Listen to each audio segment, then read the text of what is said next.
In the recent times, Nigeria has witnessed a lot of developmental innovations, and one of those innovations is the introduction of electronic means of accreditation, electronic means of registration by INEC for voters who are eligible for voting. In recent times, there are debates on why Nigeria should adopt electronic transmission of results, why it is necessary in that dispensation, especially in the electoral process stage where Nigeria is. And that's why we're looking at this topic, e-transmission of election results, its implication especially on electoral processes in Nigeria. And we have two gentlemen in the studio who will be looking at this topic with us, analyzing and profiling solutions if there are challenges to it. On my immediate left is Honorable REMI Azan, who is a Special Assistant to Governor on Public Media and Public Communication. You're welcome on the program, sir. A quick correction. Right Honorable REMI Azan, okay. Special Advisor, Media and Public Communication. You're welcome on the program, Thank sir. You. And Venerable Adegberu Adebi is a retired Programs Director, National Orientation Agency. You're welcome, sir. My pleasure. Okay, Moses. Okay, let me start with Right Honorable REMI Azan. Deployment of this technology untested, kind of, in 2023, because it won't be tested on a large scale. Yes, Anambra election coming in November, but the deployment of electronic voting won't be full-blown. And if Anambra election is more of a microcosm when we talk about general elections in 2023, is this not worrisome? Thank you very much, and thanks for having me. It is not worrisome, because if paradigm is globally shifting, Nigeria cannot afford to be anywhere behind. We should, even if we're playing catch-up, leave where we used to be and come to where everyone is, so that we can also confidently say that we are part of the global community. Now, talking about whether it's going to be worrisome or not, I want to make viewers understand that technology had already been partly deployed in the electoral process, especially in the area of accreditation and also in the area of registration. So it is more in the area of e-transmission of results that we are talking about. And a very good test case of e-transmission was what we witnessed in Edo State. And it turned out that that was what saved the day for that process. Because, truth be told, when you electronically transmit a result, the turnaround time, the travel time for people who are in remote places, interior places, difficult terrain, will have been cut off. All they will need to do is to find time to now bring up the physical materials, but the result is already in the domain of the commission. That shows us that it's been a long time coming for INEC.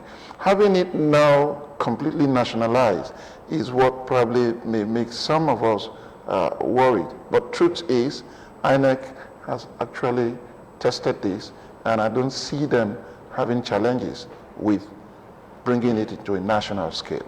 Okay. Well, do you see them having challenges by the time it comes on?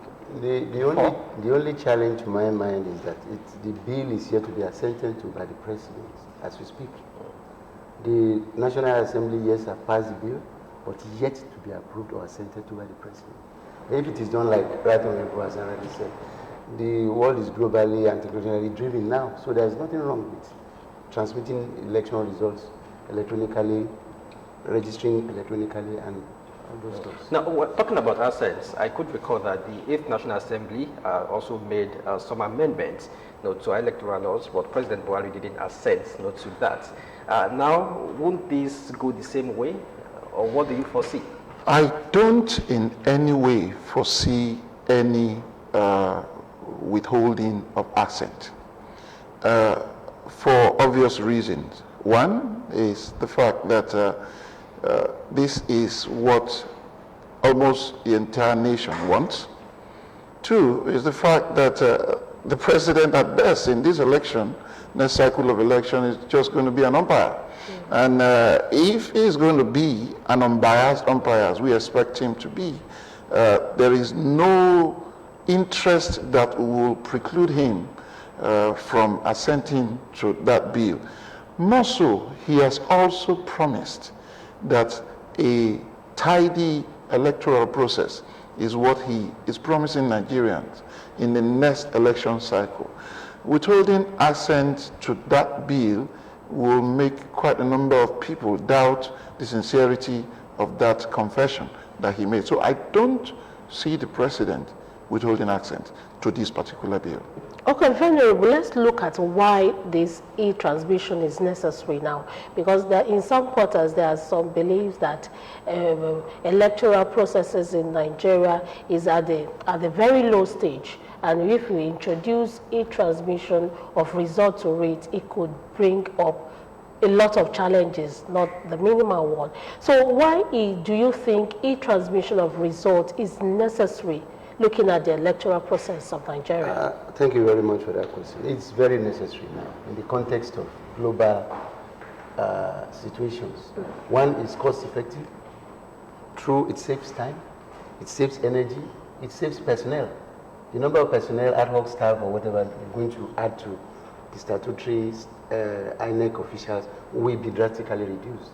You're going to save a lot of money, you're going to save a lot of time, and you're going to save a lot of resources. Won't that bring about shortage of, you know, some people during the election period, that's the period where they will make their money and then make those backdoor transactions, enterprises. And don't you think it will break some people's back, and those people want to react that electronic transmission is not the thing that Nigeria should accept? It depends on what you mean by breaking people's back.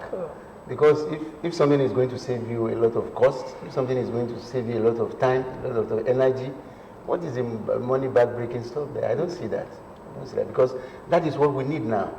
The only thing is, for any election to take place, there must be adequate and effective preparation.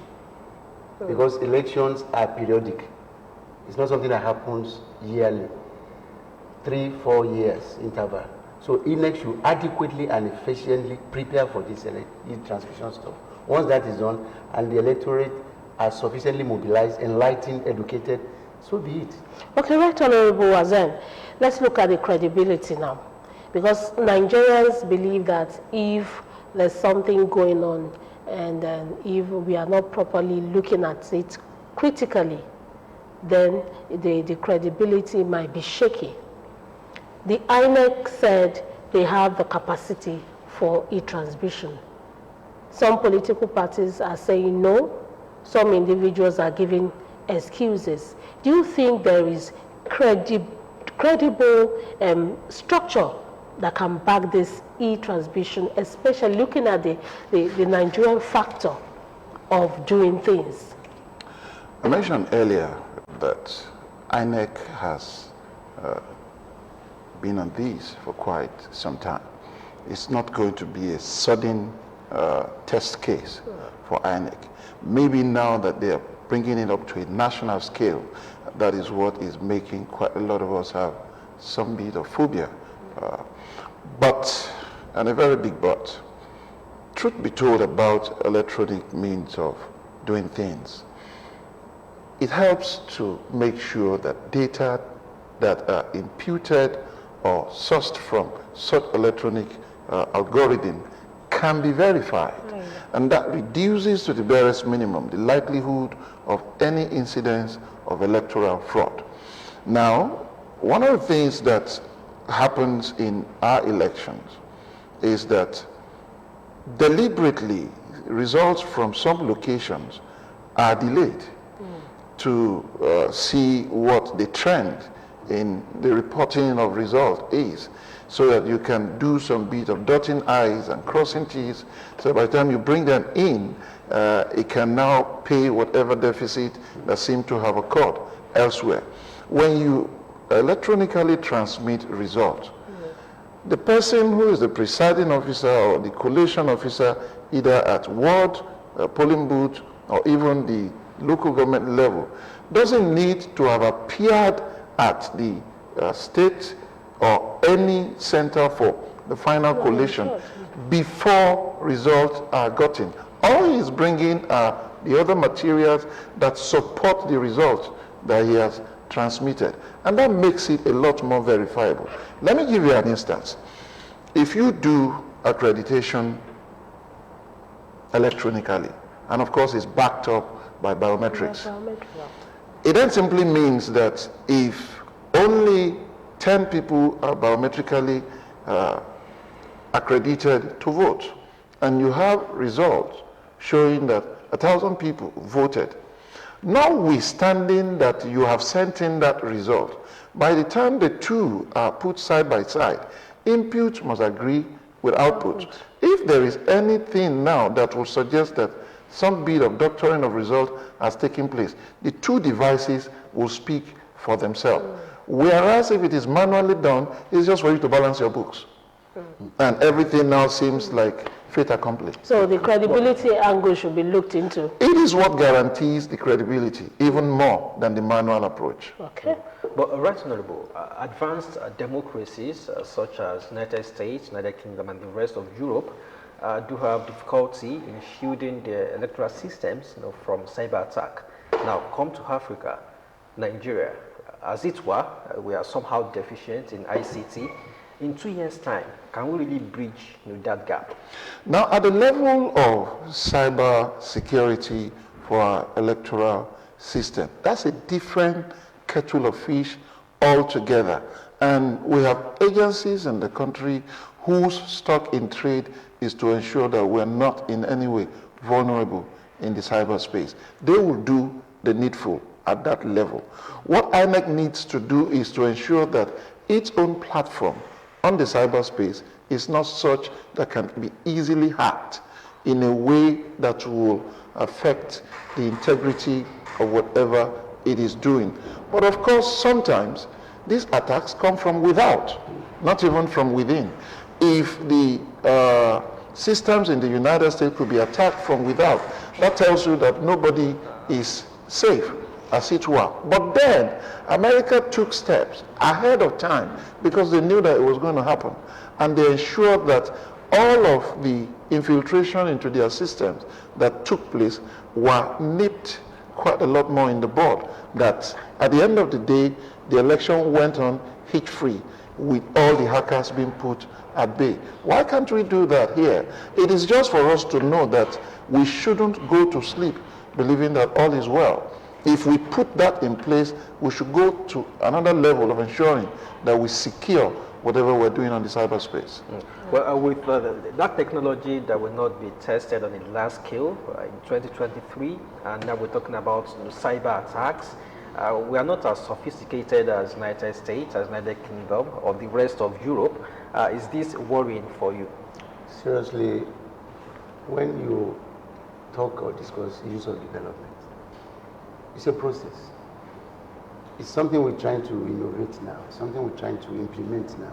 It may have hiccups, never you doubt that. There could be little hiccups here and there, but we just have to get there. And that is why I said earlier, INEC should adequately and efficiently prepare for this process, given the literacy level of our people, given the vulnerability of our people, given the economic situation of the country. Preparation, adequate preparation is very enlightenment, education of them will be accredited voters, will be electoral administrators, and the likes has to be sufficiently put in place. Like I said, it's a process in development, and there will be hiccups, likely hiccups here and there. You can't get it perfect at a jiffy. Okay, very well, let's look at the practicability now. In some areas of Nigeria, there are no networks. And you can't just go there and say you want to use electronic means to transmit results. So in that case, will you suggest for INEC to use the old method of transmitting, or they should stick with the new method they are proposing for Nigerians? Well, like or what will be the challenges again, at that area? Again, I will repeat, effective planning. if INEC adequately, the card readers works virtually everywhere. There are technologies that can be deployed to the remotest areas of this country, and it will work. The solar energy is there. Forget about the electricity. Solar energy, solar power, everything is there. So but in some cases, those card readers, they malfunction. That's why they go back to their... That's why I said you cannot get it right in a jiffy. There will be hiccups, little hiccups, but that should not foreclose our testing or putting it to test. That should not foreclose it. We need to get there. Even in those areas? Yes, we need to get started. We have to start somewhere. We are talking about development. Like I said, it's not an event. It's a process. If you keep saying maybe not, maybe we can't get it, we keep on dragging ourselves. Let's try. Let's give it a try, and let's see how it goes. And we can improve on whatever problems or hiccups that are observed at the end of the day. Okay, right, Honorable. Are you following his opinion too? Now, if you look at clause 53 of the Senate version of the bill as passed, you will see that a window has already been left for INEC just in case there are challenges. And that's why the word electronic was removed from that clause completely. In a way, results shall be transmitted in a manner deemed fit by the commission, which leaves that window. And I see that even as a very ingenious approach by the National Assembly, because for them to have restricted INEC to electronic means alone, especially with the likelihood of challenges in some location, it will have violated Part 3F, Section 15I of the Constitution, which permits INEC to regulate, conduct, oversee the election in a manner that is already constitutionally guaranteed. So, however, when you have selective choice of approach, one for one location, another for another location, perception building from the populace will begin to posit that it is an unfair process. So that's why I agree with him that sufficient planning can ensure that even in the remotest part, technologies can be deployed to ensure that results can still be transmitted electronically. In this age and time, virtually wherever there is sunrise and sunset, you can connect to the cyberspace. It depends on what exactly you are doing.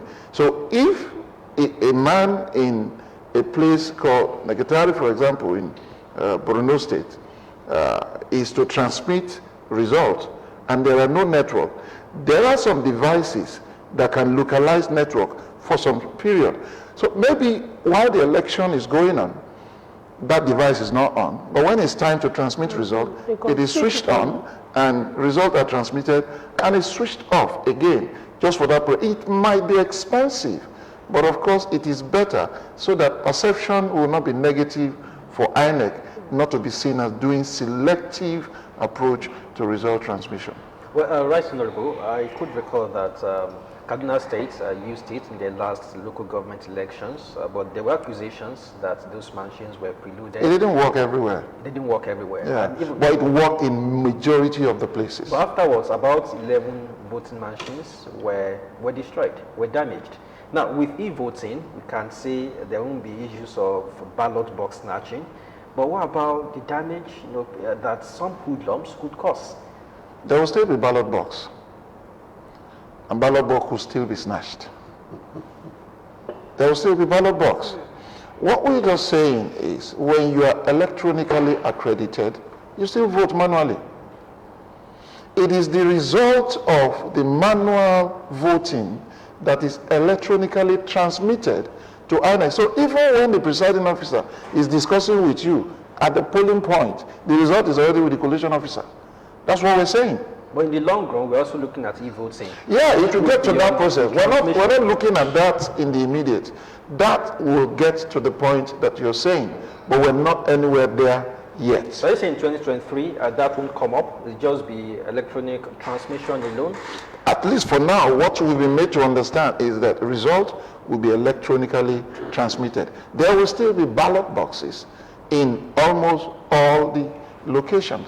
Even in the United States of America, where we seem to want to use as our basis of comparison, you will still see that in some locations there can be failure of the electronic means, and there is a schedule officer somewhere that you can walk up to and give sufficient data by yourself wanting to vote and giving credible reasons why the machines probably has rejected you. Someone ordered for vote by mail and it was dispatched. And in the record of the State Election Authority, that person has already been captured as having voted by mail because the ballot has already been dispatched. But he didn't receive it because the postal service delayed to deliver.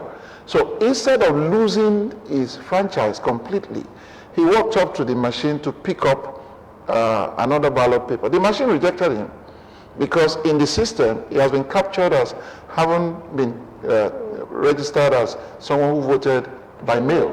So he had to now walk up to a schedule officer to say, I've got this problem. And of course, they checked through their system and saw that, yes, he was captured under vote by mail. He has not voted. So they gave him the manual ballot. He voted manually, and the system immediately captured it. Even if the mail ballot arrived, he can't use it again. So it is not impossible that you will have challenges with some bit of complete deployment of electronic means of the entire voting process. But at least for now, what is clear to most of us is that there will still be ballot boxes, but there will be electronic accreditation, and there will also be electronic transmission of results in most places. Okay, Venerable Adebi, talking about structure and organization now, do you think INEC is capable? Yes, they say they are capable of doing this thing. In your own view, do you think they are ready, looking at their staff, looking at their faces, looking at those ad hoc staff they will use on the election day, and looking at the environment entirely? Well, I want to believe they are sufficiently and adequately capable of discharging their statutory duties. This is something they've been doing over the years. And once sufficiently mobilized fund-wise, I believe they will deliver. It's not a new thing there, but the innovation is maybe new somehow. But that doesn't say... How well do you think they will deliver?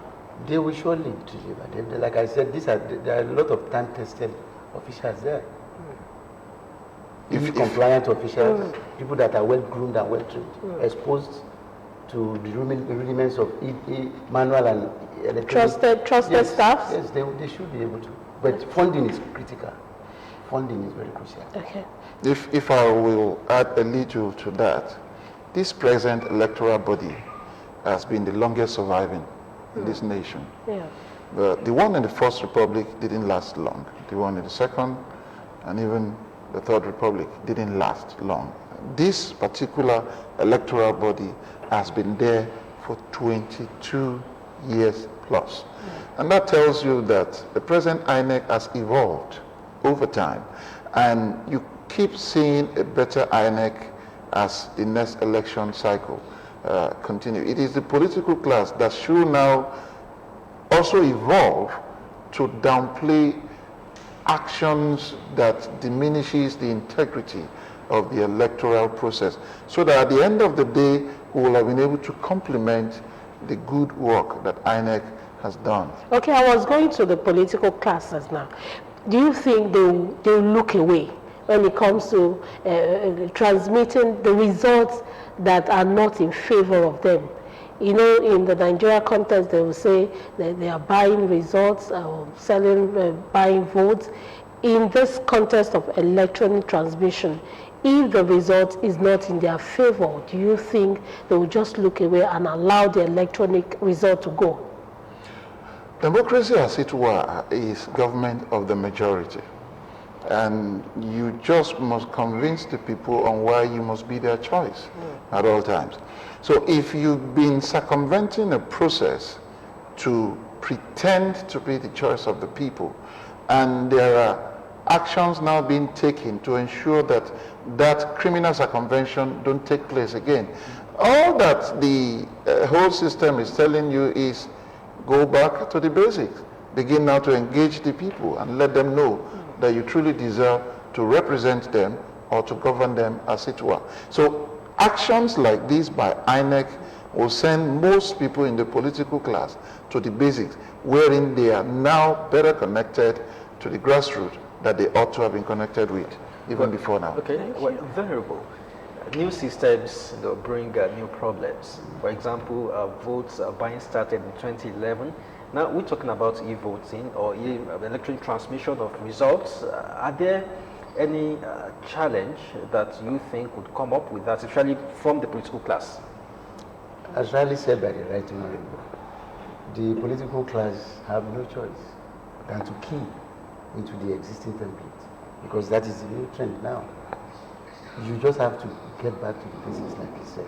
Get yourself acceptable, get yourself credible, do things with integrity, do it with honor. If you are popular, people will obviously vote for you. The years of manipulation, yes, poverty is pervasive, no doubt about that. That is what they used to exploit to advantage, and that can still be exploited to advantage. But now the template has changed, the modus operandi has changed. You just have to key into it, whether you like it or not. The years of manipulation, circumvention appears to be dwindling now. So whether you like it or not, you just have to key into it. But like I said, there will still be manipulations to some extent, because poverty is very pervasive. You can still induce voters to vote for you, either electronic accreditation or transmission. Voters can still be induced to vote because of poverty and a lot of other factors that are meditating against effective governance and effective democratic system.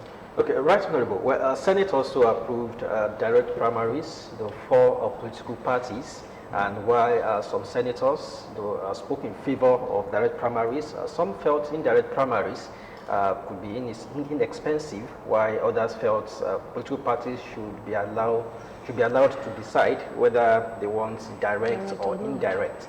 You are a politician. From your standpoint, what's your take about this? Personally, I sincerely am on the side of the Senate on this, and even the House of Reps that have also keyed into the direct. That's a personal opinion. The reason is because when you allow the totality of the party structure to be involved in the choice of a party's candidate, you have done a substantial mobilization even for the general election already, because whoever emerges through that process, by all standard possible, is popular.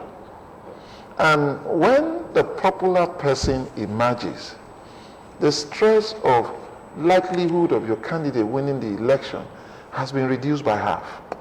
It is now for you to convince the independents, those who are non-aligned, that are non-partisan, and of course they form the majority among the voters. So when you allow the total membership of the party to decide who is to be the flag bearer of the party, that involvement of the entire party membership gives a sense of belonging, because the delegate approach may save cost, as some people posit, but truth be told, on the whole, is costlier, because to start with, someone somewhere may sit down somewhere and write the name of delegates just because he's privileged to do so. I'm not saying that that is what happens at our own level. For indirect, right? No, for indirect, yes. Now, when those names are written, you now have a situation where those interested in contesting election just take a number of those delegates that can form majority and dish out money on large scale, count them somewhere, and at the end of the day, that person emerges may not even be the choice of majority of the members. It then doesn't mean that the direct primaries doesn't have its own demerits, because where a party does not have a credible register, there will be a problem as to who votes, who doesn't. You just see numbers flying around. If, for example, the register for a party in a particular location has been seized by someone, and non-members just showed up because they've been mobilized by someone who has the resources to just come and line up, and maybe somehow they are able to print party membership cards for them and just say hold and line up. At the end of the day, you have thousands being declared, and maybe on the register there are just 600. So a credible register by all political parties at the ward, the local government, and the state level will guarantee a level of credibility for the direct primary approach. But it is good, because that is what is practiced in the United States, that we also pattern our democracy after. You know, in the process of the choice of their candidate, you will see that the entire populace is already in the mood for the next election. And that's how the parties gauge their chances going forward. It helps them to put their house in order. This is Nigeria.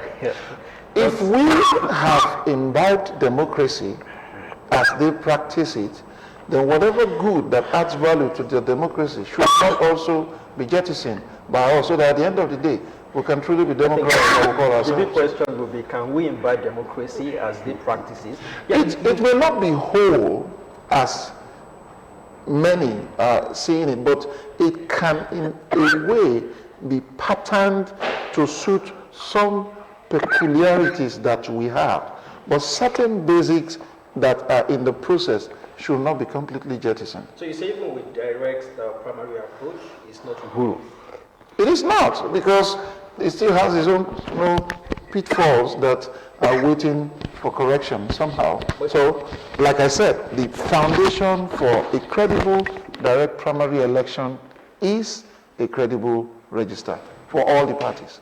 You identified a fundamental problem, which is the fact that money bags can easily hijack the indirect primary approach. But no, my question is, even with direct primary approach, won't same problem resurface? How many people are you going to bribe? Well, that's what people are saying. Direct primary approach is more expensive than indirect. It is not expensive, because if you cannot bribe everybody, then it means majority will go and vote their conscience. That's what it means.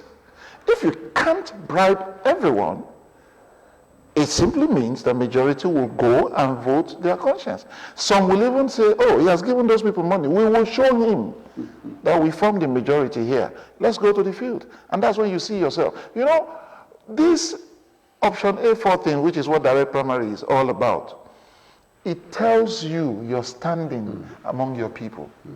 When you stand and you look back and see how many people are lining behind you, that will tell you whether you truly deserve to represent those people or not, or you need to still engage them the more so that they will understand the standpoint from which you are speaking from. Well, Venerable, I want your opinion on this. On a larger scale, we talk about vote buying. Now we're talking about direct primary. Are you thinking the same way? I'm on the same page with him, seriously, because like he said, you can bribe everybody. Well, with the delegate system, people are handpicked. You can easily bribe. You can easily have your way. But with the direct primaries, it's very inclusive. Whereas the other one is a bit exclusive, because you so to speak, you have unpicked people that can be manipulated to advantage.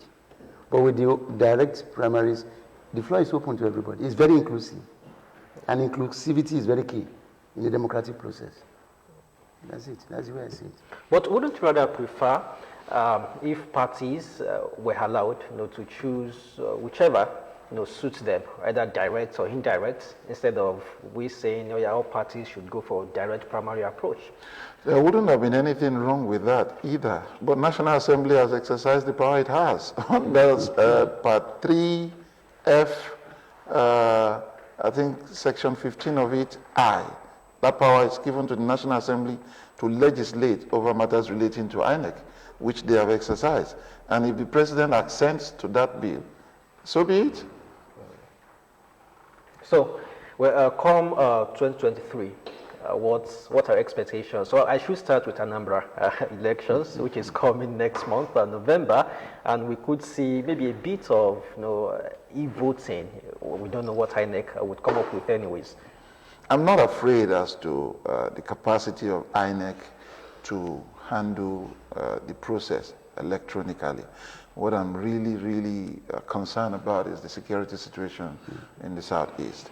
And if security can be gotten right in that axis, the capacity of INEC to deliver is not in doubt with what they have shown thus far. So let those who are in charge of security architecture up their game for Anambra and the entire Southeast vis-a-vis the whole of Nigeria, but particularly for that state, Anambra, because the election is so close now, and if that security is not gotten right, it will just mess up the whole process of election. Well, Venerable, your thoughts on that? Well, I think politicians should just learn to play the game according to the rules. Anambra election is going to be a test case for what happens in 2023. So security architecture should be put in place effectively and sufficient mobilization should be made to the security apparatus. Fund them properly, equip them, and let them be on ground before, during, and after. To checkmate would be criminals, election fraudsters, and the like. So let there be adequate security. Let the police be funded, the DSS, the civil defense, and all the military apparatus be effectively on ground. Okay, right, Honorable. Do you think INEC has done enough to sensitize people on this transmission of election results enough, looking at the misconception and looking at the conspiracy theory from some quarters and looking at the framework of the actual bill, the actual bill that the INEC is trying to make sure that it is assented to and accepted by Nigerians? Do you think they are doing enough to sensitize Nigerians, especially those who do not believe in it? Sensitization will effectively commence when assent to that bill is achieved. At this stage, it's still in its formative stage. Okay. It's not yet a law. It's just the opinion of the parliamentarians put into black and white. When and if it is transmitted to Mr. President for his assent, and he accented to it gracefully, graciously, then INEC can now begin to up his publicity game in terms of enlightenment of how this is done. Of course, we expect that will happen in Anambra, which is the next election in the entire election cycle that this country witnesses. So they won't start that general sensitization unless and until assent to that bill is achieved, which may come anytime soon. And Venerable, do you accept that?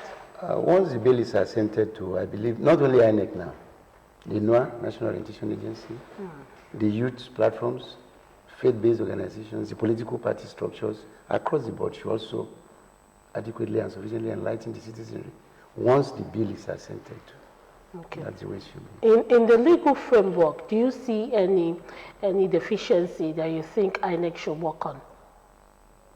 Is that for me? For now,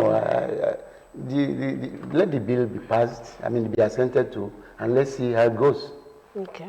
Then we can begin to look at the loopholes, whatever. Okay. But until that is done, we cannot begin to. Let's test run it first. Okay. Once it is test run, then we can begin to look at it and see the loopholes becomes clear and visible. Okay. Once it is test run. Yes. Okay. I won't be surprised if some political parties will institute litigations concerning the compulsion on the usual direct primaries. But that will be challenging the power of the National Assembly to legislate over matters concerning INEC, and that will be for the courts to decide. But for the entirety of the bill as passed, I think it has been able to sufficiently escape the likelihood of some bit of constitutional loopholes that people will have brought up. If, for example, INEC has been compelled with the word electronic, it probably might have led to some person saying that the power of INEC has been extinguished by an act, and no constitutional provision can be extinguished by a mere act of parliament. And for the National Assembly to have made Clause 53C the way it is, leaves that power of INEC intact, and that has taken away any likelihood of a litigation that will have challenged that provision. But for that direct primaries, I see some parties, I don't know which of the parties will feel seriously affected now, but I see some parties likely challenging that provision, saying possibly that their right to administer the process of throwing up candidates has been infringed upon. But the reality is that they cannot query the power of the National Assembly to legislate over a matter that the Constitution empowers them to legislate. Okay, let's... sorry. Even with direct primary approach, is there still ground for consensus arrangements? If you have consensus, and the consensus is a thorough consensus, taking it down to the level of direct primaries will just be for people there to now say, aye. And that's it. It then means that everyone agrees with the consensus. But INEC must witness that that primary is held and the people are in support of the candidate so chosen. And in such cases, it is always one person, not more than one person, that will signify that he or she is contesting. And let me break it down. If four of us are vying for the same office, and consensus takes us into the boardroom and discuss with us on why it has to be you, for example, and we all agree, the next assignment is for us to now go and talk to all our supporters and say we have agreed that he should take the party flag in this election, and convince them on why they also agreed at that level. So when they come for the direct primaries, as it were, those three other contestants will announce their withdrawal openly, leaving only one person. And the whole people there will say they are in support of that choice. It is still a direct primaries, well, though it began by way of consensus. Well, Venerable, I don't know. I see some elements of indirect consensus arrangement. Once people concede and discussions takes place, the arrangement is perfect. It perfects it. Nothing to be controverted. Once there's mutual understanding, mutual trust, and agreement, there shouldn't be any problem. Because it even reduces political tension, political acrimony, or whatever. It diffuses tension. Because, like he said, the four of us agreed that you should be. And we have discussed the terms and conditions, because don't forget there will be terms and conditions for conceding to you. And once the conditions are okay by the three of us, so be it. Okay, looking at the exercise now, the e-transmission exercise proposed now, do you think INEC alone can do it? We have NCC, we have observers, we have other people who will be like stakeholders to the smooth running of the exercise. Do you think INEC should stand alone, or INEC should invite others to come in and help them out?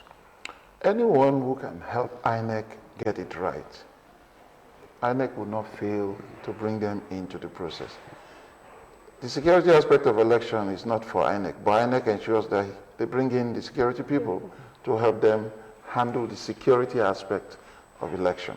And to that extent, whoever is a stakeholder in this process, whose actions or inactions is going to affect the integrity of this electronic approach to election result transmission, definitely INEC should not shy away from bringing them in. Mind you, whether INEC conducts elections or not, such agencies will still perform their statutory role. But bringing them in is for the peculiarity of the election process, and that means that INEC recognizes that their role is crucial It is not for those ones to work with INEC on their own terms, but for them to work with INEC on INEC's terms in such a way that election integrity is not compromised. Okay, Venerable, let's look particularly at NCC. In what way do you think they will be beneficial because they are dealing with communication? In what way? Their role will basically be complementary because, like the Right Honorable said, it is the statutory duty and responsibility of INEC to conduct elections. And mind you, a tree does not make a forest. You need complementary structures and organizations to cement and complement your efforts. So that is why I see they are very relevant. And other sectors too. Okay. Because INEC cannot stand it alone. They need to work hand in hand with other structures, bodies, to achieve meaningful and credible results. All right, that's all about that, about electronic transmission of result proposed by INEC. Still waiting as presidential ascension of the president, President Muhammadu Buhari, and I hope INEC will go out all there after the ascension and after the bill has been passed into law to ensure that Nigerians know what they should expect about e-transmission and what it will be for Nigerians to gain from e-transmission, because we know that Nigerians are always looking for what they will benefit from any idea or any notion being passed in Nigeria. On that note, we want to thank our gentlemen for coming on the show. Thank you, Right Honorable Azan, for coming. Thanks for having me. And thank you, Venerable Adebi, for coming. Pleasure. And that will be all on this segment, on this aspect of the discussion segment. When we'll come back, it will be with another guest discussing another topic.